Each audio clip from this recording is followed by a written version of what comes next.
Tudo bem, pessoal? Vocês vão me desculpar esse maluco aí, que tem um doido aqui com uma britadeira, sei lá com o que, fazendo uma barulheira danada aqui, vai atrapalhar um pouco, mas eu não tenho um estúdio fechado, não tenho condição de trazer um som completamente puro. Estamos sujeitos a essas confusões que advêm aí do entorno, né? Vamos lá.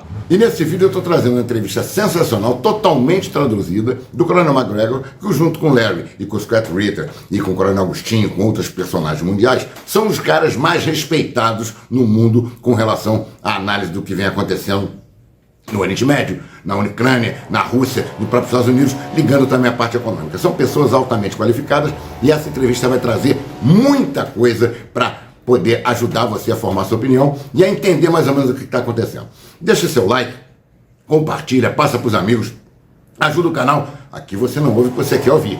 Aqui você ouve o que é a verdade.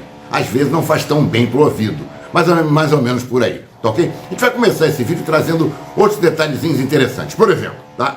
Tem muita gente nos Estados Unidos já defendendo que já passou da hora dos Estados Unidos largarem Netanyahu colhendo o que plantou sozinho, sob pena de arrastar os Estados Unidos junto para um buraco, que é o que está acontecendo.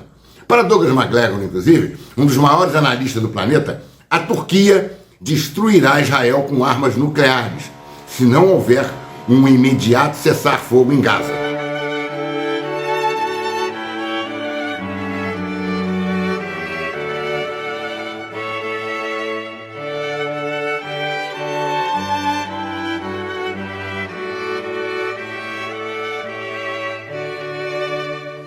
Mas antes eu queria trazer para vocês o seguinte, preste atenção nisso.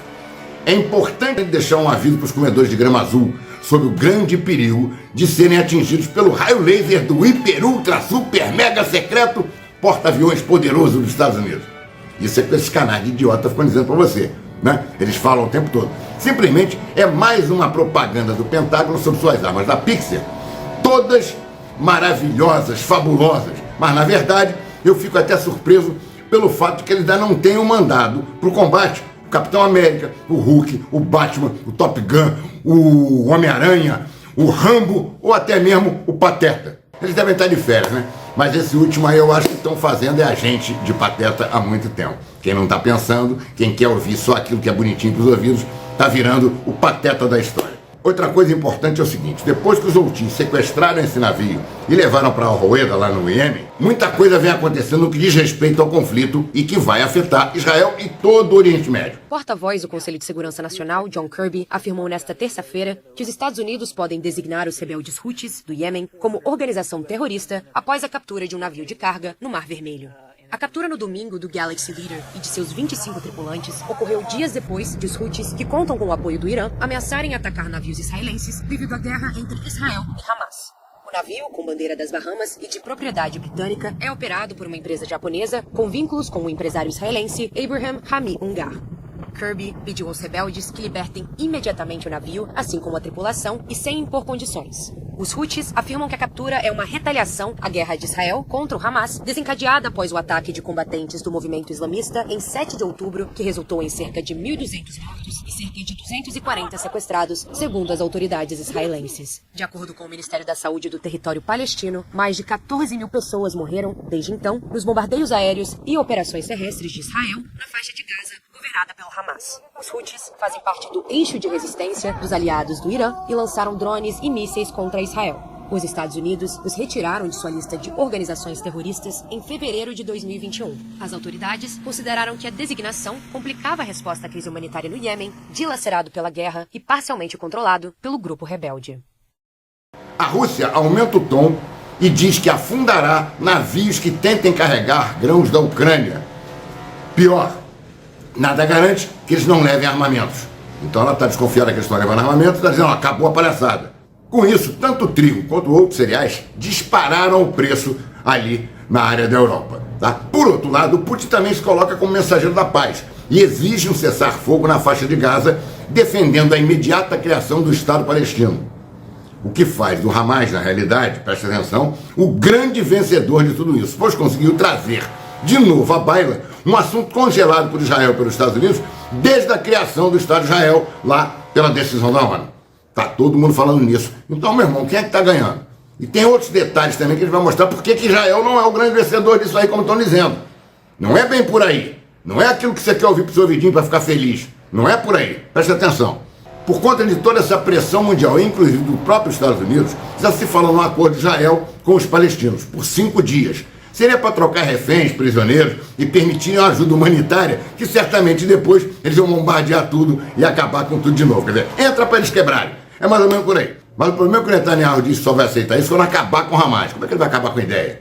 Cada vez que ele mata um, nascem 4 com mais raiva, com mais ódio, com mais ira de Israel. Então isso é uma ideia que não para. É uma fábrica de ódio. E ninguém te diz isso. Então prepare-se para ouvir daqui a pouco a patética narrativa de que o Hamas foi completamente exterminado. Como alguém, semeando ódio, conseguiria destruir com bombas uma ideia? Isso que eu pergunto para vocês. Como é que pode? Além disso, há chapéus de alumínio que vão acreditar em qualquer coisa. Lembrem da frase que eu falei já há algum tempo aqui. E isso é verdade. Declarem que ganharam e piquem a mula. É o que eles vão fazer. Vai continuar a confusão? Vai continuar, porque Israel quer acabar com os caras. Eles querem fazer o Estreito de Ben Gurion e o Great Israel. Essa é a história. Nem os Estados Unidos está aceitando mais. Ele falou, não, cara, tá dando problema esse gás daí. Larga pra lá. A gente vai ter que dar pros caras do Catar. E vai dar confusão. E já está matando muita gente. O mundo está virando contra a gente. Está ficando caro demais. Está complicado. Nós temos outras frentes. Mas o Netanyahu continua nessa sanha por sangue. É por aí. Não gostou de ouvir? Mas é verdade. Ouve que você vai entender. Quando você ouvir a entrevista do MacGregor, então você vai ficar assustado. Na realidade, nesse conflito, Israel está perdendo tudo. Basta vocês analisarem que perdeu homens, perdeu blindados, perdeu o prestígio dos armamentos militares deles, tá? Está provando que não é aquela coisa que estava superestimada, que vendiam pra caramba, tá? Perderam a narrativa, mas agora, por piedade, o povo piedoso, por piedade do Hamas, eles vão negociar por 5 dias essa paz.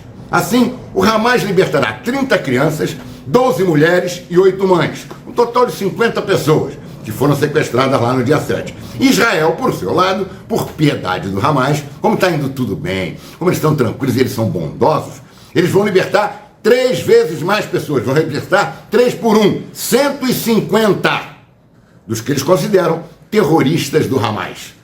Cara, os caras vão libertar 150 para ter 50 mães e mulheres. Tá tudo indo bem mesmo, né? Tá muito bem a coisa. Na verdade, para quem pensa, tá na cara que não tá. A coisa tá indo bem assim, né? Outra coisa, Israel tá gastando por média 250 milhões de dólares. Em 48 dias, totalizam 12 bilhões e 500 milhões de dólares. É o que eles gastaram com essa brincadeirinha. Fora os desgastes todos de não ter turismo, de perder venda de equipamento, de não ter comércio, da economia tá explodida. E tá tudo indo bem. Tá tudo maravilhoso. Tá certo. Então qual é a melhor solução? Declare vitória e pique a mula. Pô, é como eles fizeram no Vietnã, é como eles fizeram na Coreia, como fizeram no Afeganistão, quando eu caindo de avião, pulando, derramado. Ganhamos, vambora, ganhamos. Já batemos nos caras, ganhamos. É como eles fizeram com o Yampur. Deu sorte que o russo não quis entregar os aviões que tinha prometido para Arafat, senão Israel tinha sumido naquela época. Mas ninguém vai te dizer isso, tá? Então vamos uma entrevista completamente traduzida com o Coronel MacGregor. E no final tem um conceitozinho de uma menina sensacional, de uma criança, falando sobre vinho. Como eu gosto muito de vinho, eu sempre deixo a garrafinha por aqui, por exemplo, que eu vou tomar durante a semana, a mesma que eu estou bebendo, estou tomando um vinhozinho para poder ficar mais tranquilo. Era a linha do Casileiro, ou então que é chileno, ou então do Valpolicella, ou do Periquita. São os que eu mais gosto, acho que o preço é mais justo. Não é propaganda não, isso é gosto pessoal, tá legal? Mas tem melhores? Tem. Agora tem uns que não dá, né? Sangue de bois, country wine, essas coisas não dá, né? Pérgola até tomo com a gatinha, às vezes, quando ela não gosta de vinho seco, a gente toma aquela coisa só. A gente sabe que é bagaço de uva com açúcar, mas de qualquer jeito a gente aceita um pouquinho para favorecer alguém. A gente não pode ser dono da verdade o tempo todo, nem ser tão intransigente, né?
say it was built by Israeli engineers, did you misspeak?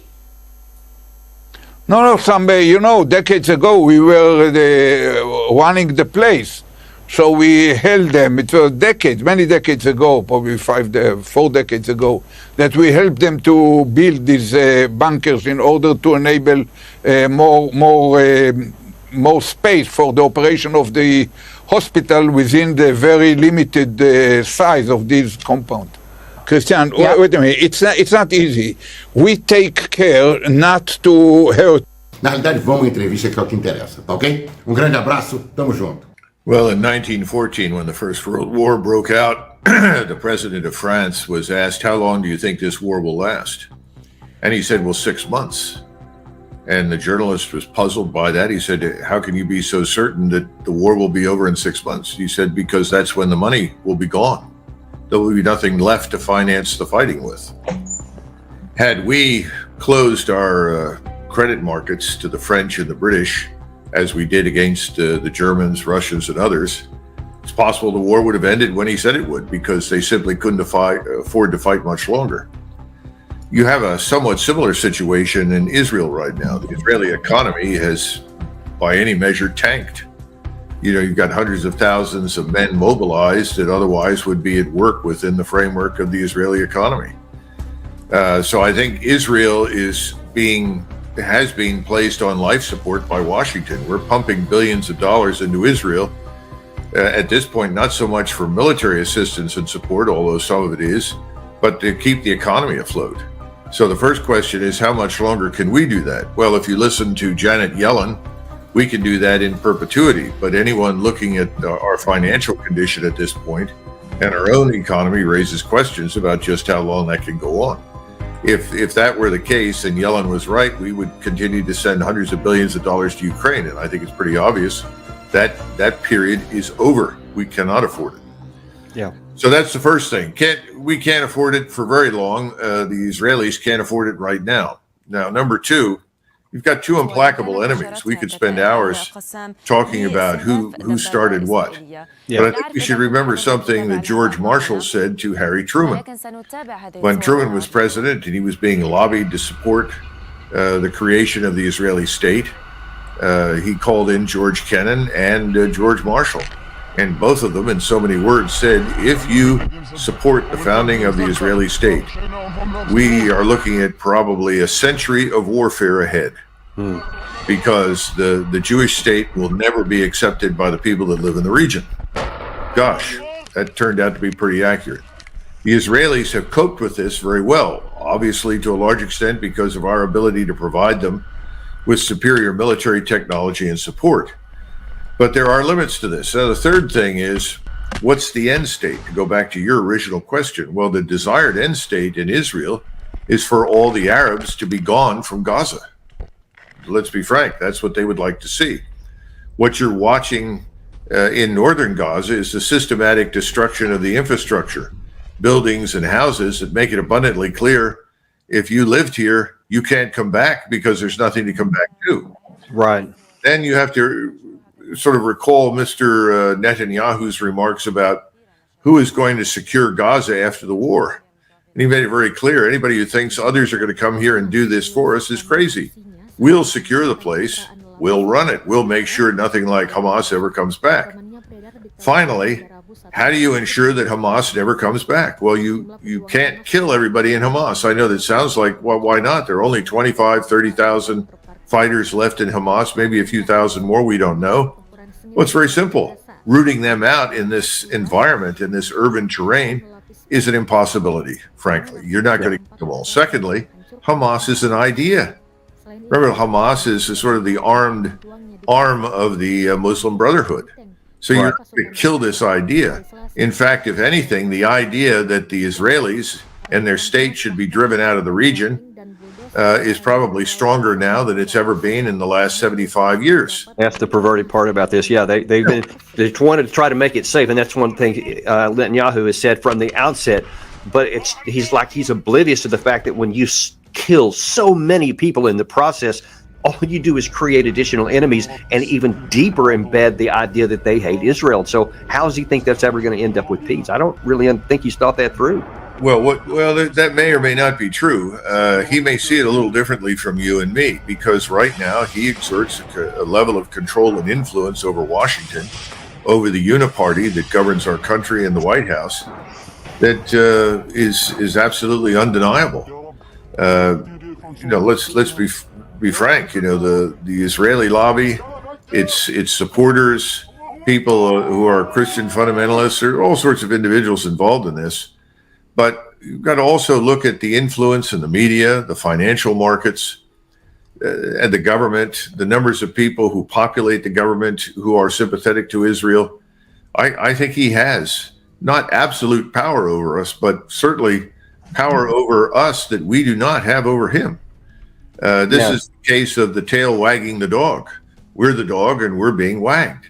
The question it does appear, though, that there's maybe a shift going on, that there has been and there was initially just blanket support for Israel. Anyone who said anything different was immediately accused of being an anti-Semite and shut down. No one wanted to talk about anything.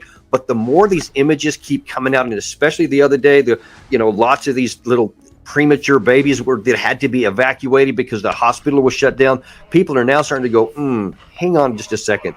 So I perceive there's a shift coming, which may lessen Netanyahu's ability to, control us, to wag the dog, so to speak. And I'm curious to what you think impact that may have operationally.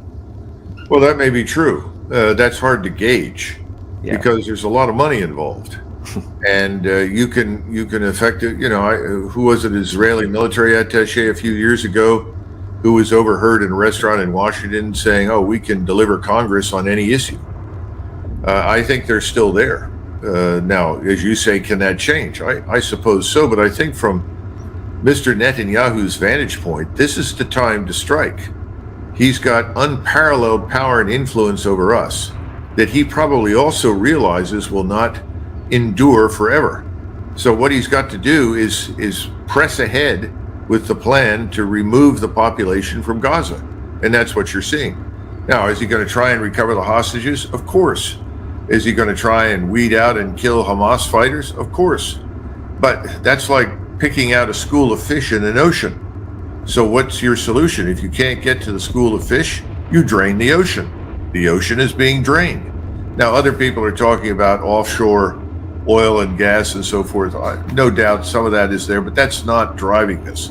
What's driving this is the understanding that there are irreconcilable differences between the Arab population and the Jews who live in Israel, period. But so now looking at the people in the region, I don't think Mr. Netanyahu and his government agree with you. I think they see the complete removal of the population from Gaza as attainable. They really believe that. And they think that it can be pushed into Egypt, or from their standpoint, that they could care less what happens. In other words, he and his government want to present the world with a fait accompli, that it's done. There's nothing left in Gaza. There's nothing left to return to. Whoever was there is gone. And they're willing to sustain the public ridicule and condemnation to get this job done, because in their view, if they don't do this, what's happened in Gaza will happen again and again and again. And by the way, no one's paying a lot of attention right now, but there's a lot of pressure being exerted on the Palestinians and the Palestinian Arabs on the West Bank. Right. Thousands have been arrested and incarcerated. Remember, we think that when this thing began, there were 5,000 or 6,000 Palestinian Arabs held largely without trial in Israeli prisons. Now, I don't know what this current prisoner swap will do. And I know that I personally hope for a ceasefire, because I'm afraid that this is attainable. They can drive everyone out of Gaza, but then they will face something that they have never faced before. Israel has always been able to manipulate various states and countries and peoples in the region against each other to play them off. That's not going to work this time. You now have a degree of awareness of what's happening that has never existed before. We live in a world, as you point out, of communications that are almost instantaneous. You can't conceal the disaster that's unfolding.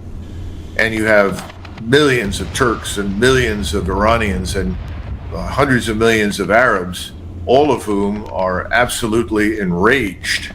And they're not just enraged at the Israelis, they're enraged at us because they know that we could stop this. And the only way to stop it would be for the President of the United States to simply tell Mr. Netanyahu, either you cease and desist or we withdraw all of our military power.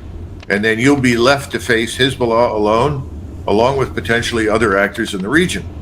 Yeah, and in fact, if I could, just to speaking to other actors in the region, a couple of days ago, you tweeted out an estimated 4,500 children have died. Okay, you've killed over 10,000 Arabs. You've made your point. Turkey will not stand by and watch this happen. It's time to sit down and negotiate some sort of solution. It's time to stop the bloodshed.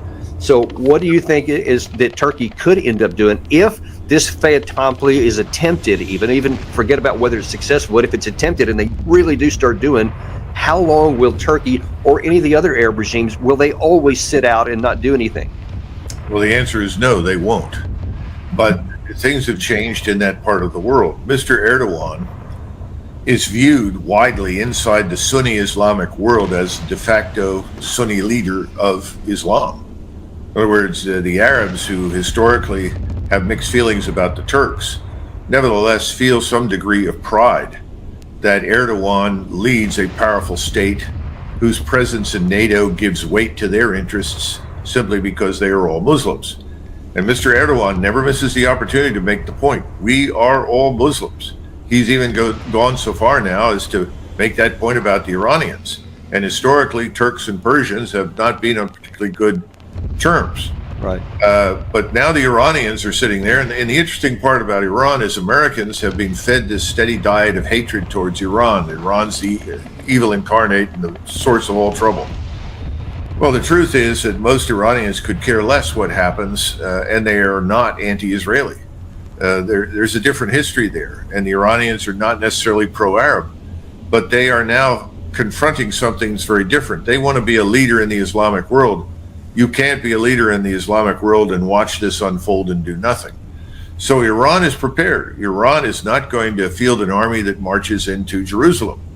They can't do it. They don't have it, but they do have an arsenal of tactical and theater ballistic missiles and cruise missiles, as well as unmanned systems that could devastate Israel. They will not do anything unless they are directly attacked by the Israelis or us.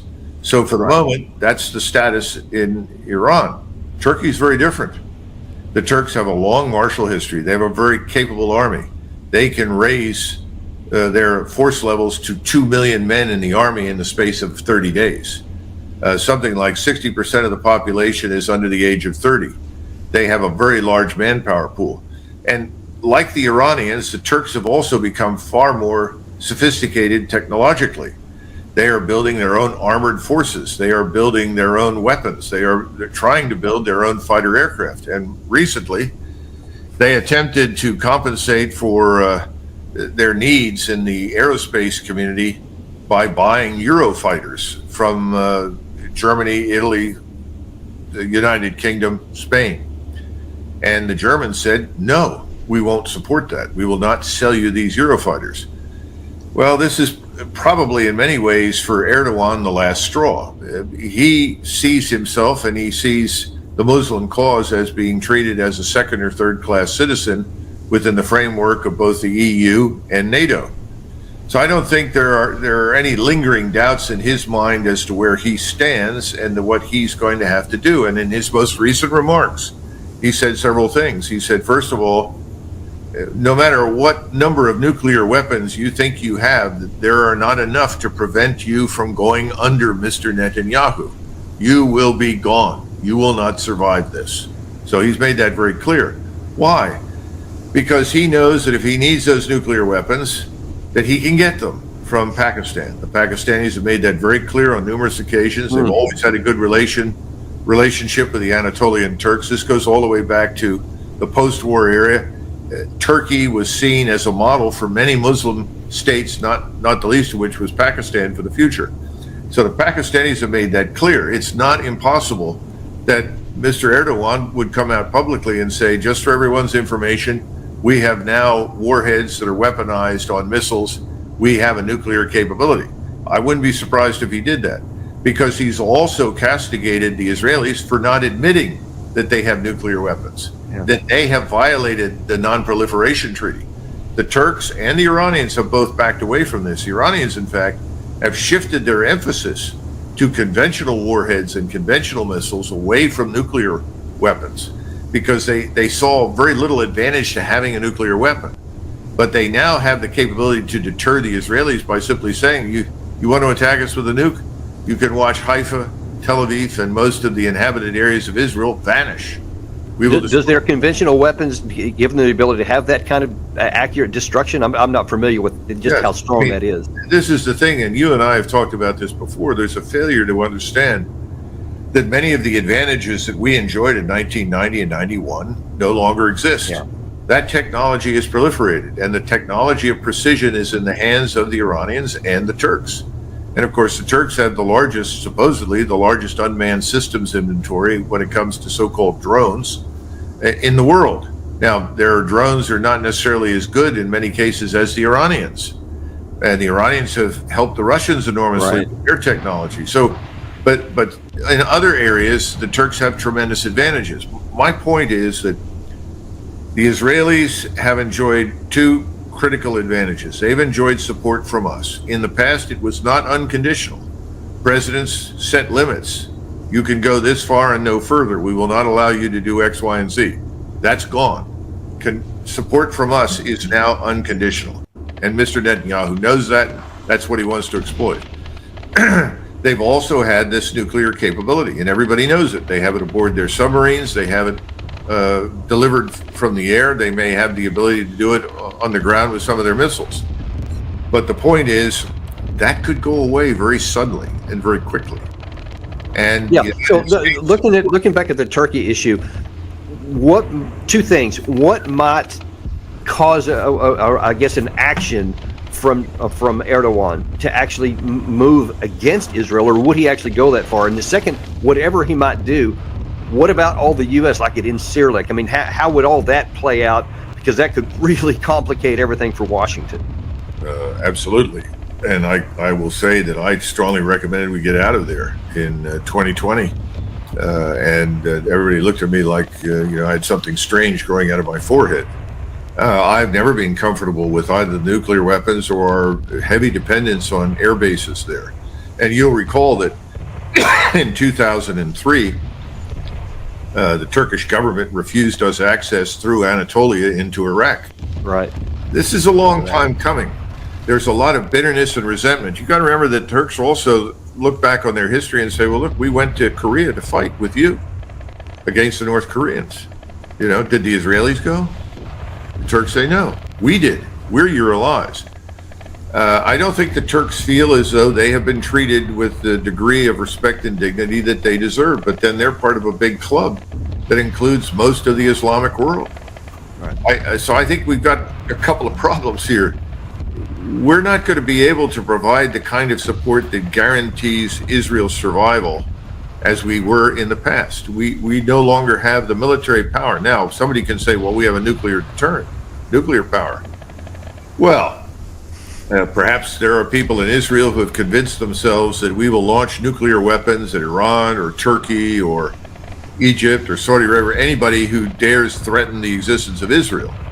I don't think so. I'm someone that has never really believed in extended deterrence.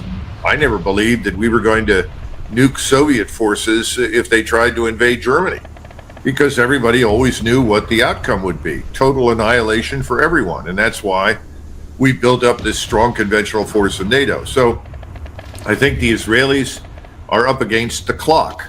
They've got to do what they want to do and get it over with, which is going to be very tough. Yeah. Well, the first point is that I'm not sure we can at this stage. I think escalation in the future is inevitable. Someone said to me, well, it looks like we'll have a ceasefire and maybe this war in Gaza will end and we'll come to some sort of new settlement. I'm very skeptical of that for the reasons that I've already outlined. I think the proverbial red line for the Muslim world has been crossed by Israel. Israel is now finding itself at war with the entire Islamic world. Israel is going to be isolated from a large part of the rest of the world. We are going to end up being Israel's only true friend, period. How much can that work to sustain Israel is the question, and I'm not sure it can. I think we may see lulls in the fighting, temporary ceasefires, then think it will erupt again and again until ultimately the entire region is involved and crushes Israel. That's what I fear right now is looking at this objectively as I can. I agree with you. I think that a Rubicon has been crossed, that the hatred now among Israelis for the Arabs and the Palestinians is now almost, I don't know that it can be healed, certainly not in a generation, and vice versa. The hatred is so great, I don't think the two sides can live in peace anymore, certainly not in the foreseeable future. And so that says, okay, either Israel decides to, all right, I'm not going to do what I said, and I'm going to allow the Palestinians to continue to live here and to self-sustain, and knowing that Netanyahu's claim of wanting to end the threat won't end, or they go the other path and say, all right, then we're going to drive them all out, and we're going to get rid of all the Arabs out of the West Bank and Palestine, and we're going to have one Israel. But then that would almost certainly spark a regional war against Israel, just like you said. I just don't see a place to thread the needle. I don't see any way that it avoids those outcomes. Can you see something I don't see? Frankly, at this point, no. I think the Israelis will press ahead, and they will empty Gaza of most of its population, if not all of it, and Gaza will be destroyed. Now, at that point, I think it's a full stop, because even though there are many who would like to press ahead in the West Bank of Palestine, I don't think that that's going to happen. So I think the result will be this regional alliance that coalesces and all agrees that this is the end. Israel must be eliminated, must be destroyed. Again, I don't know how you stop that other than calling an immediate halt right now and saying, we've gone as far as we can go. We want an end to this. And even then, it will be very difficult to return to some kind of normalcy. Yeah. You know, the thing is that people say, well, the Israelis are winning on the ground, but they're losing the PR war. I don't see this as a win on the ground. I just don't. It's sowing seeds for what's going to follow on next. It's not going to solve. They're tactically succeeding in their tactical objectives today, but it may be laying the groundwork for something much worse later. No one seems to be thinking that part through. Well, this is why I've said repeatedly, if you are a strong supporter of Israel, and I've certainly fallen into that category over the years, I like them and I've worked with them. I think they're wonderful people. I know you have. I want them to survive. But if you feel that way, you have an obligation to intervene and save these people from themselves. Exactly. I completely agree with that. And that hasn't happened. And nor do I expect it to happen, because I just don't think we're the ones in control in Washington. And I think even more fundamentally than that, Doug, I don't think that there is the human capacity in our senior leadership that has the knowledge and the confidence and the chutzpah, if you want to use that word, to be able to lead hard, to do the hard right thing that can bring this to an end. I see too many people that have grown up in this time where everything's PR and spin, and now they don't know how to handle an actual crisis, and that's what really worries me, because I don't think we have the capacity to get this to thread any needles. Well, very few people are paying attention to what's happening in Iraq and Syria.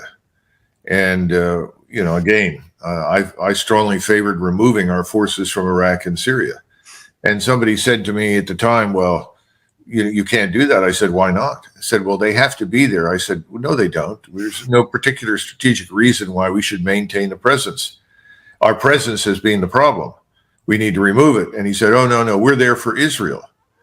And I said, well, my experience with the Israelis is that they know a heck of a lot more about what's happening in Syria, or for that matter, even in Iraq, than we do. How do we help them? Well, we're a tripwire. Well, again, this goes back to my larger view about this extended deterrence nonsense. I think this age of tripwires is over. It's been over for some time. Yeah.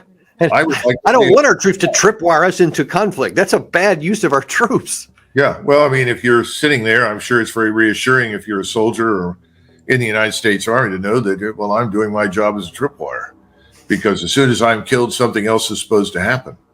I don't agree with that. I don't see it working that way. But, for the moment, here's some good news. For the moment, the Iranians they've got their fingers on the triggers, but they're sitting there, and unless we attack them directly, they won't act. So I hope we can avoid that, because remember, you've got enormous amount of money that's been invested over years to drive us into war with Iran. Yeah. I think that would finish the region, finish us in the region, finish Israel. So I hope you've got Jack Keane, you've got Lindsey Graham, both cheerleading that on, even in recent days. It's just really aggravating. And then in the background sits Erdogan, and Erdogan is nothing if not patient and thoughtful. And we need to watch carefully what he does with the forces at his disposal. But it would be a serious mistake to assume that his rhetoric is not serious.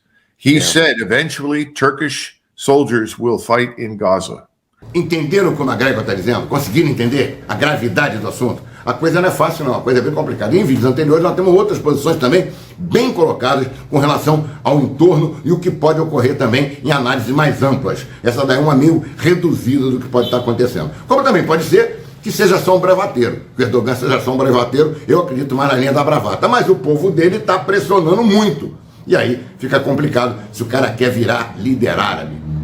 O caminho fica complicado. Agora dá uma olhadinha no negócio da menina que eu te falei do vinho. Dá uma olhada que show. Favorite Bible story? When Jesus made the water into wine. Yes, that was a miracle, wasn't it? Yes. And what does the story about Jesus making the water into wine teach us? When you run out of wine, get on your knees and pray. Viram só? Gostaram? Ela é sensacional. Não acabou o vinho junto à irmãozinha. Senhor, mais vinho, por favor. É por aí mesmo. Eu achei muito interessante e engraçado. Agora, no próximo, nós vamos tratar de muitos assuntos, como as grandes mentiras impostas pela mídia para fazer valer as suas narrativas já preparadas anteriormente, tá? Uma entrevista com o Alex, que é um amigo lá que está na América há muito tempo e vai trazer muita coisa de bandeja para vocês, que eu tô meio com problema na garganta, então não tô querendo falar muito, tô meio cansado também, tem essa barulheira aqui do lado, então eu prefiro colocar algumas coisas para os outros falarem, porque essa britadeira não para aqui do lado. E também nós vamos falar sobre o que está acontecendo, a grande tensão que está havendo ali na Coreia com relação ao Japão, os BRICS com 44 países e o encontro do Milei com Fernandes, que na verdade traz um monte de mentira nesse discurso preparado pelo novo presidente argentino. Tem muita gente comprando a ideia de que é lindo, que é maravilhoso, que é bacana, que é isso, que é aquilo, mas não é por aí. Daqui a um tempo a gente vai entender que não é. Até porque vocês vão entender quanto ele tem na Câmara, quanto ele tem no Senado, quanto ele tem... O que ele pode fazer? É bravata. A maioria das coisas que ele fala é bravata. Mas é bom pro ouvido, né? É bacana. Aí alimenta esses canais todos de imbecil falando bobagem, do bando de tarado querendo de qualquer jeito pegar a menininha de 10 anos. É por aí. É mais ou menos por aí que eu vejo esses caras. Um bando de maluco. Mas acontece. Tudo bem, tem gente que acredita, tem gente que acha bonito e depois dá com burro nada. Eu, a única vez que chamando a atenção, inclusive, que eu acreditei em algumas coisas, foi com relação a que haveria uma mudança no Brasil, no finalzinho das eleições lá. Me deixei levar pela emoção, pelo que eu ouvia nos ouvidinhos, achava bonito, e abandonei um pouco da minha análise de entender que as Forças Armadas são totalmente globalistas, subservientes ao nosso amigo lá de cima, que o Lord Austin vem aqui e mandou ficar calado, eles vão ficar mesmo, que a vitória nula... Eu ignorei tudo isso e quis ouvir. Só ouvi. Achei bonitinho. A única vez que eu dei com os burros na água. Por isso que eu não digo que eu tive 100% de acerto esse tempo todo. Mas isso nós vamos tratar no próximo vídeo, tá ok? Um grande abraço, até o próximo. Se inscreva, deixe seu like, colabore com o canal, faça seu comentário. E se achar que merece alguma contribuição pra gente aqui, pelo nosso trabalho, agora a britadeira parou, só para contrariar a gente, bota algum pra gente, o Pix tá aqui embaixo. Um grande abraço, até o próximo e tamo junto.